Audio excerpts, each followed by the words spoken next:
नमस्कार, good evening, जय भीम साथियों। अंबेडकर नामा के अगले एपिसोड 33वें एपिसोड में आप सबका स्वागत है। पिछले एपिसोड में हमने बात की थी कि कॉमनल अवार्ड आने के बाद अंबेडकर ने दलित वर्ग की ओर से नाराजगी जाहिर करते हुए त्वरित प्रक्रिया दी थी। अब हम आगे देखेंगे इसके बाद गांधी ने तुरंत त्वरित प्रक्रिया दी और उन्होंने एक चिट्ठी लिखा ब्रिटिश प्राइम मिनिस्टर को। वो लिखा था 18 अगस्त 1932 को, यानी एक दिन बाद। 17 को कॉमनल अवार्ड आया था, 17 को ही अंबेडकर ने रिप्लाई किया था। 18 तारीख को गांधी का एक पत्र प्राइम मिनिस्टर को है। उन्होंने लिखा प्राइम मिनिस्टर को कि 11 मार्च को हमने भारत के मंत्री सैमुअल होर को एक चिट्ठी लिखा था और मुझे उम्मीद है कि वो चिट्ठी मंत्रिमंडल में दिखाई गई होगी और मेरी इस चिट्ठी को उस चिट्ठी के कंटिन्यूटी में, उसकी निरंतरता में इसको पढ़ा जाए। ये पहली बात है। दूसरी, उन्होंने कहा कि जो अल्पसंख्यक का रिप्रेजेंटेशन है, प्रतिनिधित्व है, उसके बारे में हमने पढ़ा है और विचार किया है। आपके घोषणा, कॉमनल अवार्ड की घोषणा के बारे में हमने पढ़ा है, विचार किया है। लेकिन जो सैमुअल होर को मैंने पत्र लिखा है और 13 नवंबर 1931 को जो सेकंड राउंड कॉन्फ्रेंस चल रहा था, उस समय हमने जो बात की थी, जो निर्णय लिया था, मैं उस पर अटल हूँ और मैं अपनी जान देकर भी इस फैसले का विरोध करूँगा। मैं घोषणा करके करूँगा कि मैं आमरण अनशन करने जा रहा हूँ और किसी भी प्रकार का कोई भोजन ग्रहण नहीं करूंगा। सोडे या नमक के साथ या इनके बगैर मैं सिर्फ जल ग्रहण करूंगा।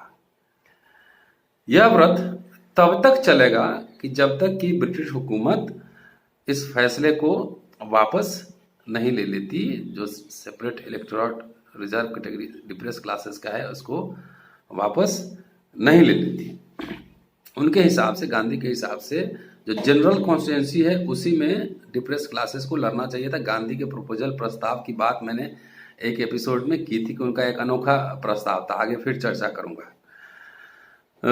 आगे लिखते हैं कि जो प्रस्तावित अनशन है, जो हंगर स्ट्राइक है, वो 20 सितंबर से शुरू होगा और यह तब तक चलेगा जब तक कि ये कॉमनल अवार्ड, डिप्रेस क्लासेस का जो अवार्ड है, ये वापस न हो जाए। मैं यहाँ के जेल के अधिकारियों को कहूँगा कि टेलीग्राम के द्वारा ये पत्र आपको यथाशीघ्र भेजे, जिससे कि आपको पर्याप्त समय मिल जाए। लेकिन यदि किसी कारणवश आपको ये चिट्ठी विलंब से भी मिलता है, तब भी पर्याप्त समय होगा आपको ये सोचने के लिए कि इस संबंध में क्या किया जाए। मैं ये भी आपसे आग्रह करूंगा कि यह पत्र जो मैं आपको लिख रहा हूं और जो सैमुअल होर को मैंने पत्र लिखा था मार्च में, उसको यथाशीघ्र प्रकाशित किया जाए।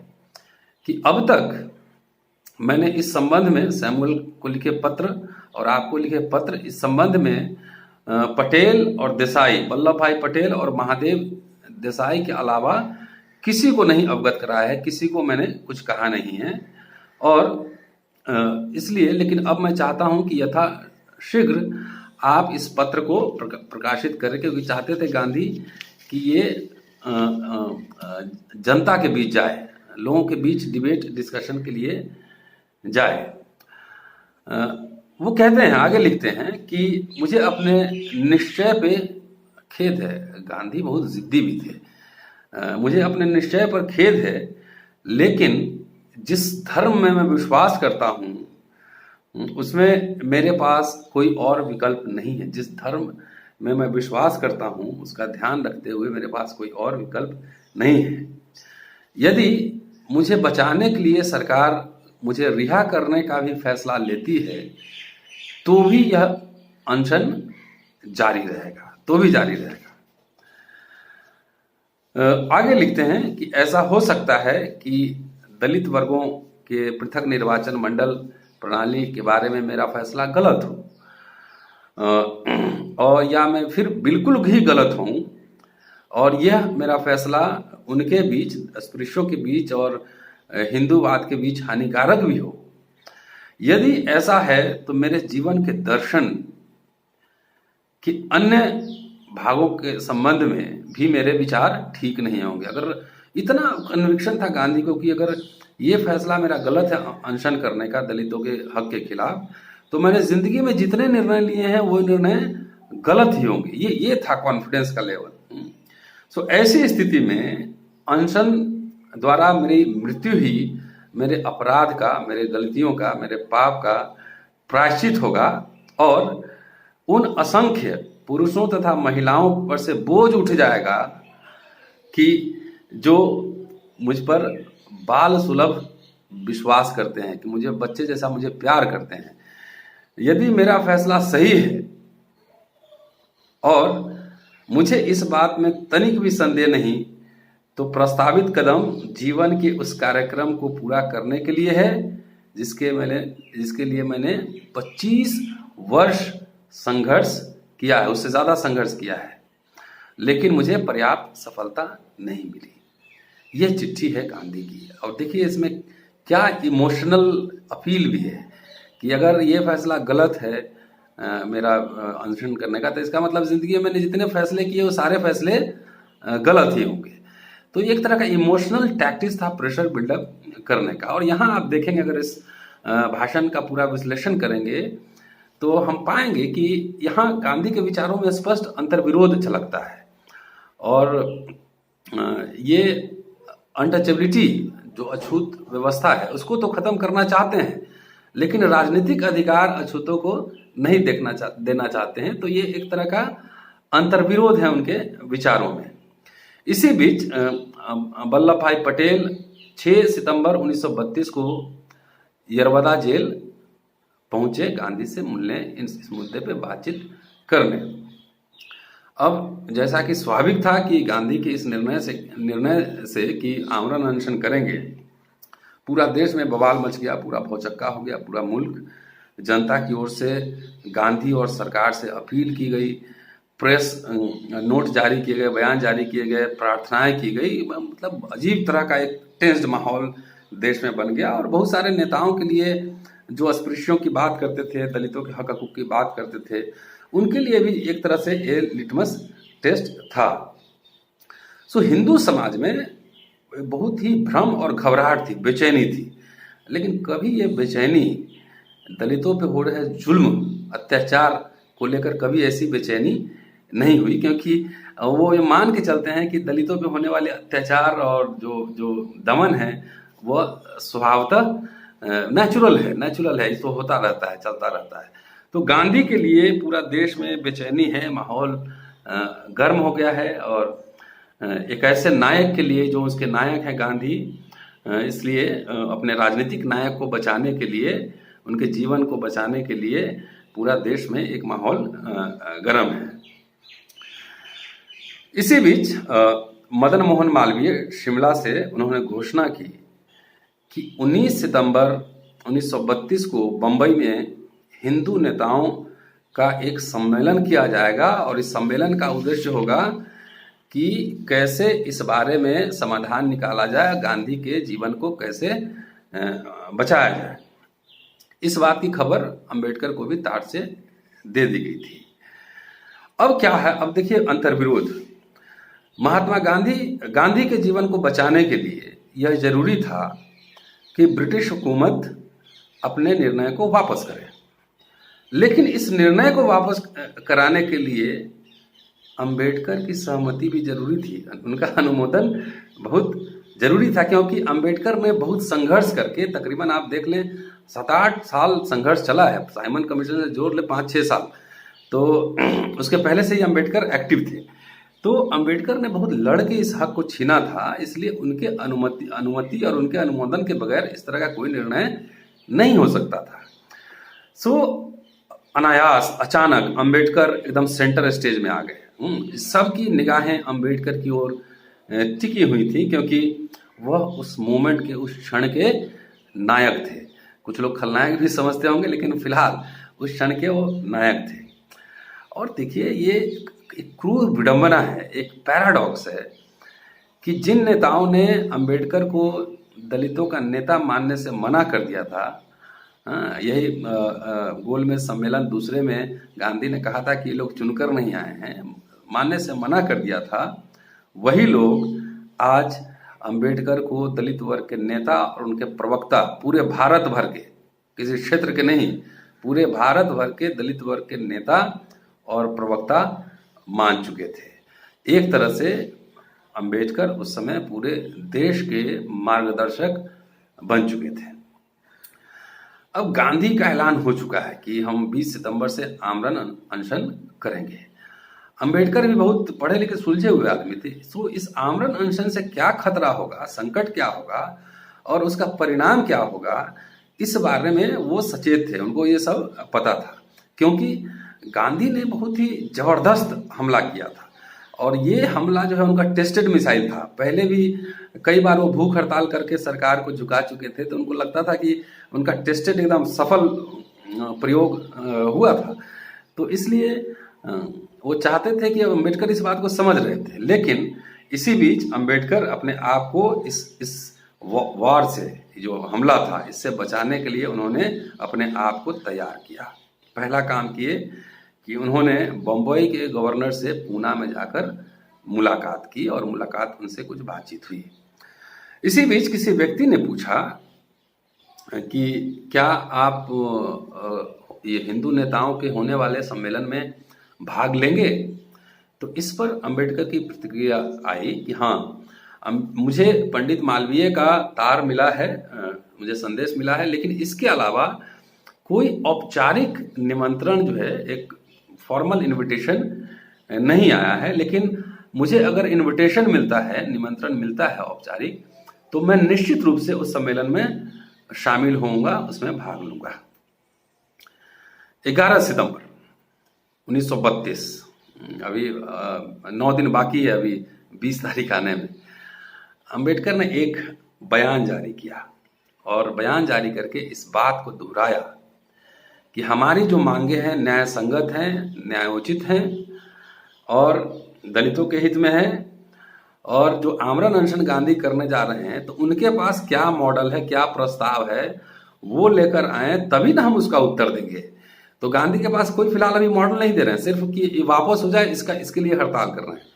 तो उन्होंने कहा कि कोई मॉडल प्रस्तुत करें, तब मैं फिर उसका उत्तर दूंगा। अंबेडकर ने घोषणा की पूरा इसमें कि मैं इन राजनीतिक उठापटक की परवाह नहीं करता। अंबेडकर को ये बात पता था कि ऐसा मौका जो है ना, युगों में आता है, कि जो हजारों साल की जो राजनीतिक, जो सांस्कृतिक गुलामी थी, उसको तोड़ने का एक मौका आया था। इसलिए वो भी अडिग थे और उन्होंने कहा कि मैं इस तरह के राजनीतिक उठापटक से मैं घबराने वाला नहीं, इसकी कोई परवाह नहीं। कहा आगे कहते हैं कि गांधी का जो आमरण अनशन है, कि यह धमकी कोई नैतिक लड़ाई नहीं होकर राजनीतिक चाल है, पॉलिटिकल स्ट्रेटजी है, और मैं इन हथकंडों से प्रभावित होने वाला नहीं हूं। मैं अपने निर्णय पर स्थिर हूं।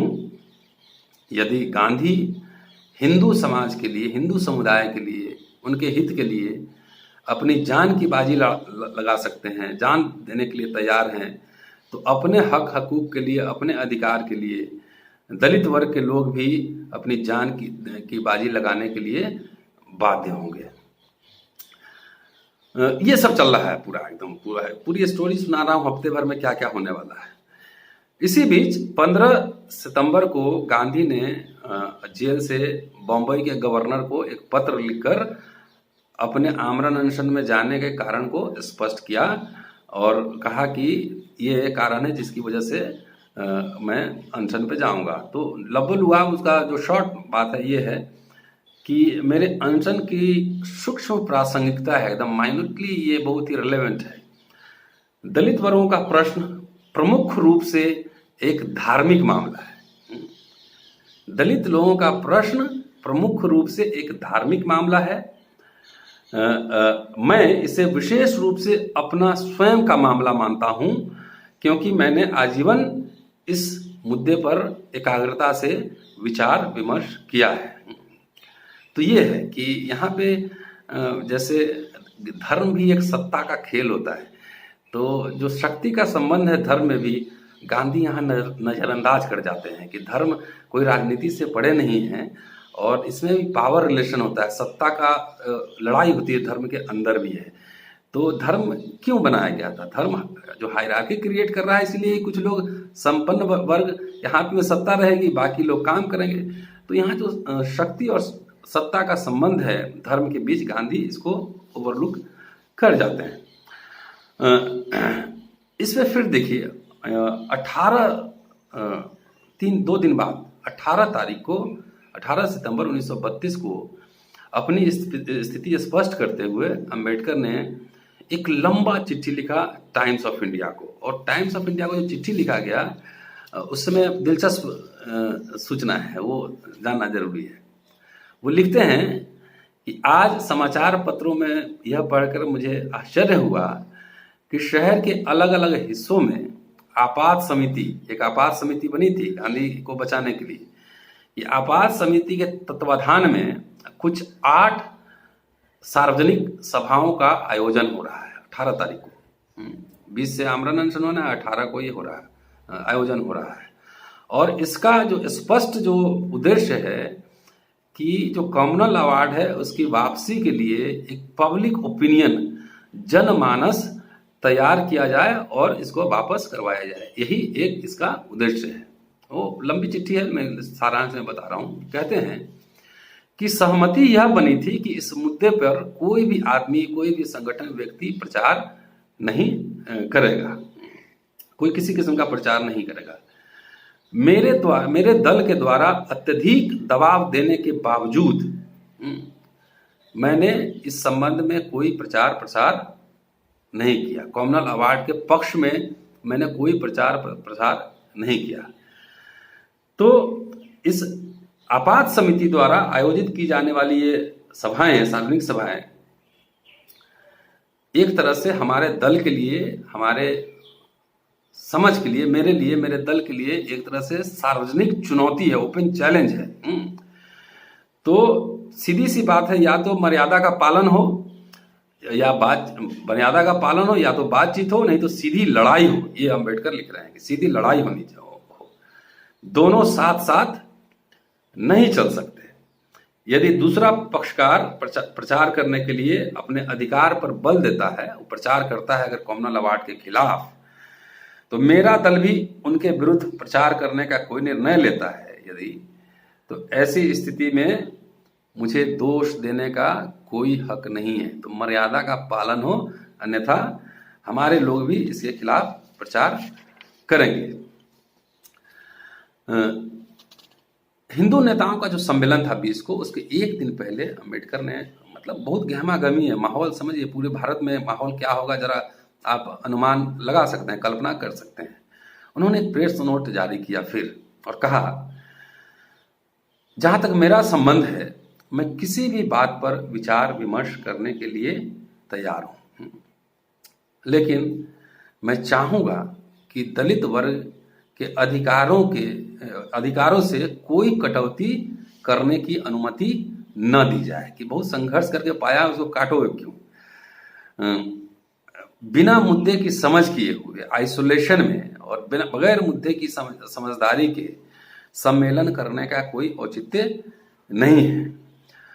उन्होंने बताया कि गांधी अपने प्रस्ताव पे ब्रिटिश प्रधानमंत्री से बात कर सकते थे, क्योंकि वे कोई प्रस्ताव नहीं प्रस्तुत कर रहे हैं। अगर सेपरेट इलेक्टोरेट नहीं तो फिर क्या, कुछ और विकल्प देंगे।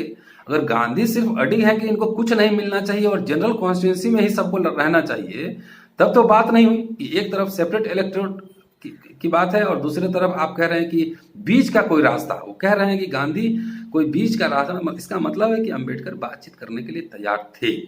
और गांधी की जिद थी, और इस जिद की वजह से ही ये मामला आगे बढ़ा, नहीं तो ये पहले ही इंग्लैंड में ही मामला सुलझ सकता था। तो गांधी ने अब तक कोई प्रपोजल नहीं दिया था। इसी बीच अंबेडकर के घर पे लोगों को, मिलने जुलने वाले लोगों का तांता लगा हुआ था। कई नेता कार्यकर्ता सब लोग आ जा रहे थे। इसी में से एक जो कांग्रेस के नेता थे उनका नाम था ठक्कर। तो ठक्कर साहब जो कि राज्य समिति में अंबेडकर के साथ काम भी कर चुके थे, ठक्कर साहब उनसे मिलने गए इस संबंध में बातचीत करने के लिए। डॉक्टर अंबेडकर जिनके पास हर समय की कमी होती थी, मतलब टाइम, वन मैन आर्मी, तरह तरह का काम करना, मुकदमा भी लड़ना है, कचहरी भी जाना है, ये मुकदमा भी लड़ना है। आजकल के वकील लोग को सबक सीखना चाहिए, इनसे सीखना चाहिए कि अंबेडकर कितनी लड़ाई अकेले लड़ते थे, कि बहुत ही समय की कमी होती थी। और तो उन्होंने कहा कि मैं एक बहुत ही महत्वपूर्ण क्रिमिनल केस का स्टडी कर रहा हूँ, आपराधिक मामले का अध्ययन करने में व्यस्त हूँ, इसलिए बताओ कितना टाइम चाहिए। उन्होंने ठक्कर से पूछा कि तुम्हें कितना टाइम चाहिए। ठक्कर ने जवाब दिया कि उनको तकरीबन 1 घंटे की ज़रूरत है। डॉक्टर अंबेडकर ने कहा कि 5 मिनट दे सकता हूँ, 5 मिनट से ज़्यादा नहीं। तो इसी बीच बचा, मतलब बातचीत थोड़ी बहुत हुई। उसके बाद वो ठक्कर चले गए, बैठक समाप्त हुई और अंबेडकर अंदर चले गए। अगले दिन ठक्कर फिर डॉक्टर अंबेडकर से मिले और मिलना जुलना चलता रहा एक तरफ, लेकिन दूसरे तरफ ध्यान रखिएगा कि अंबेडकर के खिलाफ पूरे भारत में एक प्रचंड अभियान चलाया जा रहा था कि अंबेडकर की वजह से महात्मा गांधी की जान खतरे में है। प्रचंड अभियान भी चल रहा था। हिंदू नेताओं के बैठक से एक दिन पहले डॉक्टर अंबेडकर ने फिर एक लंबा प्रेस नोट जारी किया, लंबा बयान जारी किया। और अगले एपिसोड में जब मिलेंगे तब आपसे फिर बात करेंगे कि उस लंबे प्रेस नोट में उन्होंने क्या क्या बात किया था। साथियों, ये जो बात मैं कह रहा हूँ, इसको जानने के लिए आप English volume 17, English writing volume 17 part 1 page number 63 से लेकर 180 तक का आप पढ़ेंगे तो सारी कहानी आपको इसमें पता लग जाएगा। अगर हिंदी का वॉल्यूम देखना चाहते हैं तो खंड 35 आप देखिए, उसमें भी सारी कहानी मिल जाएगी। साथियों, आज के लिए इतना ही। कल फिर मुलाकात होगी। मैं जो पत्र उन्होंने प्रेस नोट जारी किया था उसमें एक लंबा है, उस पर चर्चा करूंगा। उसके आगे क्या है, समय के हिसाब से इन बातों पे भी चर्चा करूंगा। लेकिन अब ये श्रृंखला लगातार जारी रहेगी जब तक पूना पैक्ट समाप्त नहीं होता है। क्या हुआ उसमें, उसके बाद क्या हुआ, इन सब पे चर्चा करूंगा इस लगातार श्रृंखला में। साथियों, वीडियो कैसा लग रहा है? कुछ काम की बात हो, मैं मन की बात वैसे करता नहीं, काम ही की बात करता हूँ। अच्छा लगे तो इस पर दिलचस्प कमेंट्स और लिखना ना भूलें। और इसके साथ साथ ज़्यादा से ज़्यादा शेयर करें, सब्सक्राइब करें, बटन दबाएं, जिससे कि आपको हमारे अगले आने वाले वीडियो, जब भी वीडियो हम उसमें डालें तो आपको सूचना मिल सके। शुक्रिया साथियों, जय भीम।